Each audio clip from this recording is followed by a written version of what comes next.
ढेंकीकोट 112 police Bolero रे साधा पोशाकधारी driver फुटाणी पर उत्तेजना।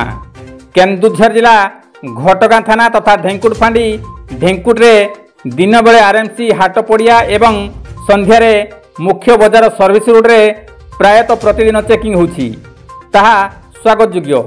मात्र एथिरे छात्र छात्री और ट्यूशन जाउथुवा पिला मध्य हैरान होछंती।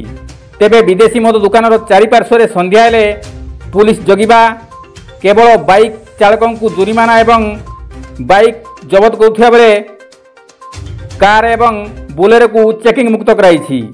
सेहीपरि गतकाली संध्यारे 112 पुलिस गाड़ी ढेंकुट मुख्य बजार सर्विस रोड रे चेकिंग करथिला।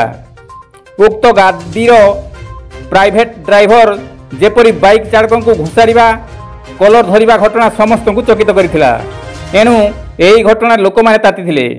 उक्त ड्राइवर किए बोली प्रश्न करी विरोध मध्य करथिले। एहा देखि 112 बोलेरोटी फांडी को चली जाइथिला। गोविंद राउत का रिपोर्ट, केडी न्यूज ओडिया।